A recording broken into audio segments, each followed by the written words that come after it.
ఓం శ్రీ మాత్రే నమః. మనం సాధారణంగా బీరువాను ఏర్పాటు చేసుకుంటుంటాం మన ఇళ్లలో. ఎందుకంటే ఆ బీరువాలో పట్టు వస్త్రాలతో పాటు నగలు, బంగారం, వెండి వంటి విలువైన వస్తువులను పెడుతూ ఉంటాం. అందుకని బీరువాని మనం పవిత్రంగా భావిస్తూ ఉంటాం. మరి ఇలా పవిత్రంగా భావించే బీరువాను ఎలా ఉంచుకోవాలి, ఎలా అమర్చుకోవాలి, ఎక్కడ పెట్టుకోవాలి అనేది వివరంగా తెలుసుకుందాం. చాలామంది బీరువా విషయంలో కొంత నిర్లక్ష్యంగా ఉంటూ ఉంటారు. అందరూ ఉంటారని కాదు, కొంతమంది ఉంటుంటారు. అయితే ఉదాహరణకు బట్టలన్నీ బీరువాలో అడ్డదిడ్డంగా పారేసి కుక్కేసి, అలాగే డబ్బులు కూడా ఆ మూల ఈ మూల బట్టల్లో పెట్టేసి పనులు చేస్తూ ఉంటారు. కానీ అది తగదు.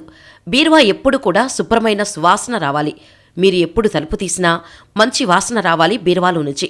చాలామంది పాత బట్టలు అవి తీయకుండా, శుభ్రమైన బట్టలు కాకుండా ఏది పడితే అది బీరువాలో కుక్కేస్తూ ఉంటారు. కానీ ఇలా పాత బట్టల వాసన కానీ, అప్పుడప్పుడు పురుగులు కూడా వస్తూ ఉంటాయి. కొంతమంది బీరువాలో ఆ పురుగులు పెట్టిన వాసన కానీ బీరువాలో రాకూడదు. బీరువాని ఎప్పుడూ పరిశుభ్రంగా ఉంచుకోవాలి. బీరువాలో శుభ్రమైన వస్త్రాలు ఉంచాలి.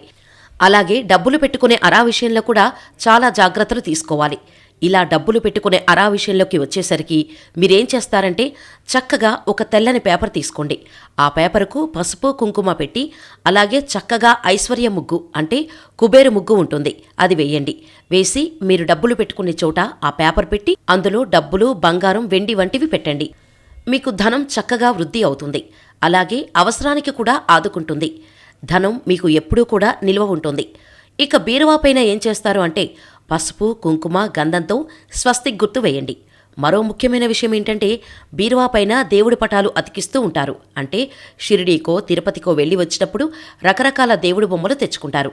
అవన్నీ కూడా బీరువాకు అతికిస్తూ ఉంటారు. అలా బీరువాకి అతికించొద్దు. ఇక బీరువాలో సుగంధ ద్రవ్యాల్లాంటివి ఉంచండి. అవి ఉంచితే మీరు బీరువా తీసినప్పుడు చక్కటి సువాసన వస్తుంది.